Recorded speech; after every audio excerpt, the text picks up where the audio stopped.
Assalamu alaikum everybody, you're with Mostafa and we are with a special guest with us today. We're with Mouna from the Arab Film Festival. How are you going today, Mouna? Good, thank you. Okay, so I think we'll just get straight into it. The Arab Film Festival is on this weekend and it's been going on for a while, hasn't it? How long exactly has it been going? It started in 2001. Yep. It's our 10th edition this year and it opens tonight. So we've had 10 festivals since 2001. Oh, wow. Awesome. We've been in Parramatta since 2006. Yep. The first festival was actually held in Parramatta at the Roxy Theatre. Yep. And it's been going strong. We open tonight with an Egyptian film called After the Battle, directed by a very well-known director from Cairo, Yusri Nasrallah. Yep. Yeah. And what would you say is the purpose of the Arab Film Festival? Well, to bring to Australia and to Australian audiences, including Arab Australians, contemporary Arab cinema. Yeah. But also, you know, films that aren't necessarily easily accessed by people in the mainstream. So, you know, you can't go to a local video shop and hire any one of the films that we screen. Unless you're in anyway. Maybe Lakemba, maybe there might be some pirate copies in a couple of weeks, never know. But you can't, you know, go to your local cinema or even an independent cinema and access these films. Yeah. So I think that's one of the important parts of the festival's existence. But it also just to provide an alternative representation of the Arab community, and to show the Arab contemporary life, because people think that, or generally the way we're represented on the mainstream, that, you know, everything in the Arab world is about, you know, chaos. I mean, sometimes there is chaos, but that's not the only story of the Arab people. Yeah. Have you found a lot of success with the local wider community here in Parramatta and in general in Sydney across the 10 years that you've been running? We get an amazing balance of audience in terms of we get both Arab and non-Arab. It's kind of a bit of a 50-50 split, so which is really, really good number. You know, when you've got Arab audiences and you've got half the audience is made up of people from a range of backgrounds, you know, young and old, they travel from all over New South Wales to come to the Arab Film Festival. Some people fly in from interstate, so it's a real you know, amazing environment in Parramatta over the 4 days of the festival. There's a real kind of buzz, and it's not just, people don't just come to watch the films, they come to watch the films, but they come and talk about the films afterwards with other people in the foyer of Riverside Theatre, which is really amazing. And we get so serve much the from sweets that. as well? On opening night, that's our, you know, gift back to the people who come. We have sweets afterwards. I remember that. That was a real treat. That was a real treat. That's awesome. That's actually really, really good. The fact that you're reaching out to the wider audience as well as tapping into, you know, Arab culture and the tradition that Arabs have in terms of the arts, of course. So how important would you say it is to preserve that kind of culture? And that kind of Arab tradition, the oral tradition, the artistic tradition, in a modern Australian context? Oh, that's a hard question. I think it's important, but I think it's also, you know, to preserve, but I think it's also important to accept the fact that you can't preserve something holy, and it won't, it's never going to be the way it was, you know, 10, 20, 30, 40, 50 years ago. I think the festival is provides a selection of films that really does pay tribute to the beautiful creative history of Arab communities in terms of their engagement with arts and culture, as well as the fact that we you know, the Arab arts and culture is changing and is influenced by, you know, the political, social, cultural climate, and influenced by the individuals that are creating new works. So I suppose we set new standards, maybe. Yeah, it's true. We have to, adapt an Australian Arab identity will eventually emerge, and we'll probably see that down the track. But yeah, that's actually really cool.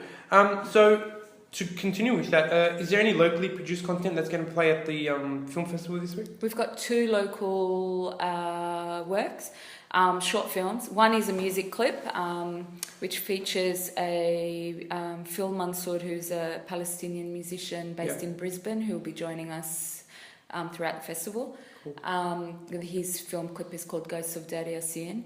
And then we have a film made by a young and emerging filmmaker who actually came to Australia as a refugee from Iraq a few years ago. Her name is Zahra Al-Samawi.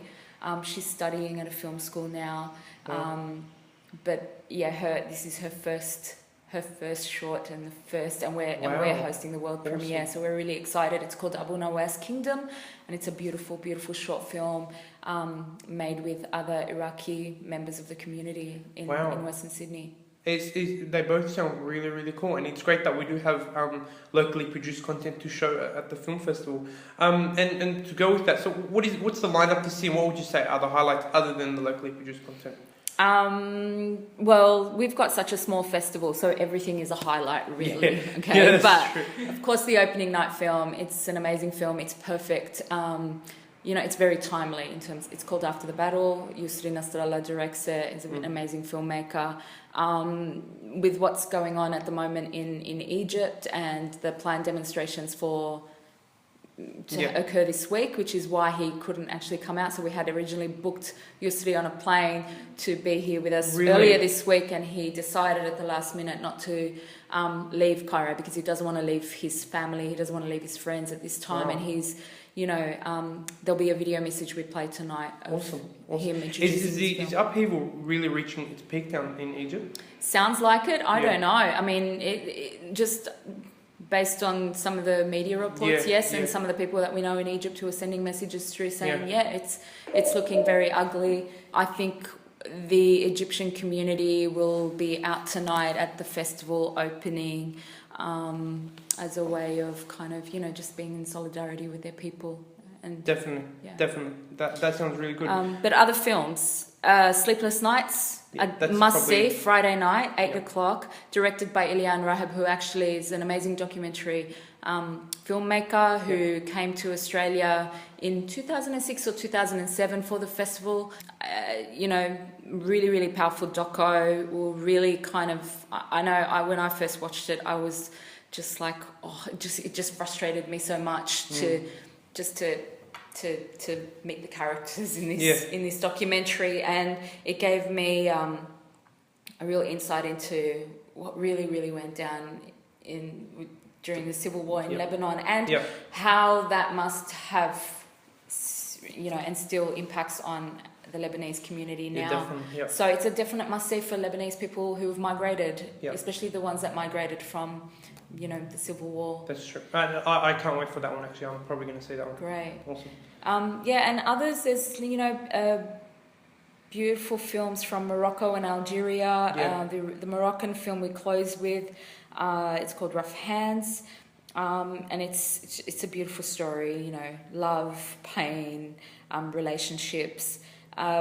Palestinian and Iraqi films are a major feature. There's one that's really a short film that we've got. It's a 20-minute short film called Baghdad Messi, which is about a 10-year-old who is obsessed with football and, with the whole Asia Cup, kind of craziness of the Asia Cup at the moment is very timely as well. A Palestinian film called A World Not Ours. It's a kind of intimate, humorous portrait of 3 generations in the Palestinian refugee camp Ain al-Hilwa in Lebanon. So, again, look, I can't really say which is my favourite. They're all my favourites because they're all amazing films. And because we've got such a small film festival, we do really pick, the strongest available to us. So I hope you guys get to see them all. I hope all our listeners will attend all the nights and all the days. So there's that. But I really look forward to the Sleepless Nights one, mainly because I am of Lebanese heritage and I do want to see something about the Lebanese Civil War. It's very rarely spoken about or dealt with at all in either the media or family circles. So I commend you guys for bringing it down and commend the creator of the film. So I look forward to that. But the lineup does look amazing as usual. And I do hope most of our listeners do go out to see them all. I'd just like to move on to some other issues, specifically maybe international issues. I want to ask you about the growth of Arab cinemas, or maybe the path Arab cinema is taking internationally, and the impacts the political upheaval in the Middle East over the last 3 years have had on that path. I mean, do you see it as changing direction, going backwards, going forwards? How do you see the path of Arab cinema going with this political upheaval?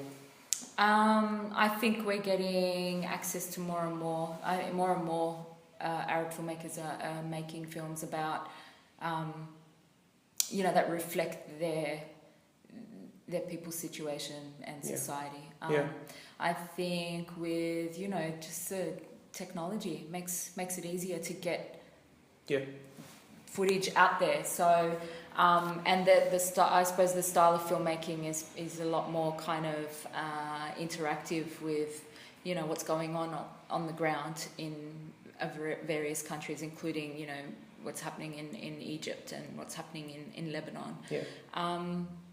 So I don't know if I'm answering your question, but I think yes, we are getting more. There are more stories coming out. Are we getting access to them? Sometimes, not always. In the West, it's really hard. But there's, if you look at the Arab international film scene, there's big Arab film festivals in Lebanon, in Egypt, in Dubai. The Dubai International Film Festival is massive, and their programs are huge. And because of obviously where it's located, it means that Arab filmmakers come together there a lot more. Australia is so far away from everywhere that it does make it difficult for us to access stuff or to get it in a more kind of immediate way. But I think it's growing. We're going to get more films. We're going to get more films that are made about what's going on today. Sure, sometimes we filmmakers their work is banned by governments or political parties or whatever. But I think regardless, those stories are going to get out into the world, and we will get access to them. Yeah, actually, that's a really interesting point that you brought up on the whole, the artists getting banned or jailed and things like that. Recently, Jon Stewart appeared on a talk show in Egypt, and he was speaking specifically about that, and he was saying about how in the Arab world, commentators or people who promote irony and sarcasm and jokes about the governments and whatnot are jailed, and that applies also to, of course, artists. With the upheaval, do you think that we are working towards adjusting to that? I mean, do you think that, for one thing, obviously they should stop doing that, and do you think that we will achieve kind of a creative freedom in the near future?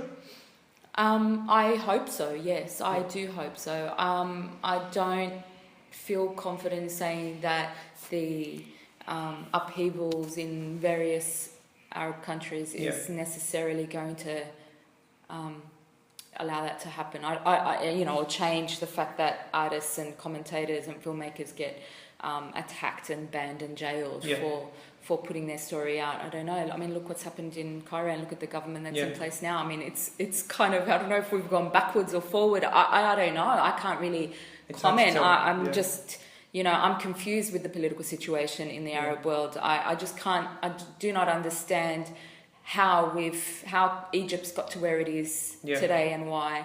I don't, I don't want to sound like a paranoid Arab, but I think I am paranoid at the moment. It's like, and I am confused with how the Western world has contributed. Well, I believe that there is some kind of contribution to that from the West.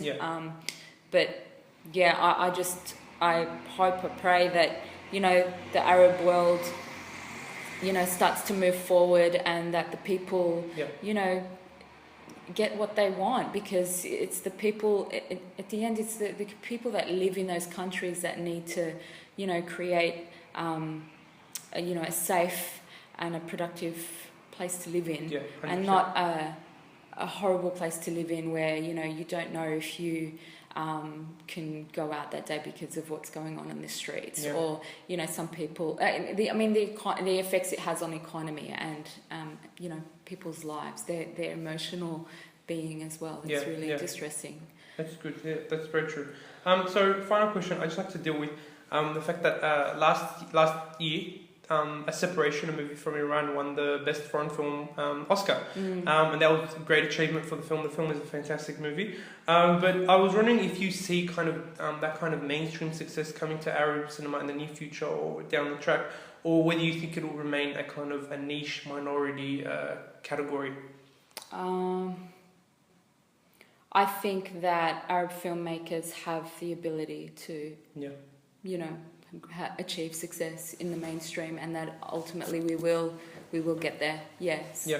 I'm not a filmmaker myself, but I know so many Arab filmmakers who are creating some amazing, powerful work. It's just about breaking through those barriers and being able to represent their work to the mainstream, and then the mainstream has to stop and listen and watch and see the benefits of providing space for screening amazing Arab films, because there are many, many, many amazing Arab films, and there's more to come. We've got contemporary Arab filmmakers making work about issues today, about people's lives today, about their communities.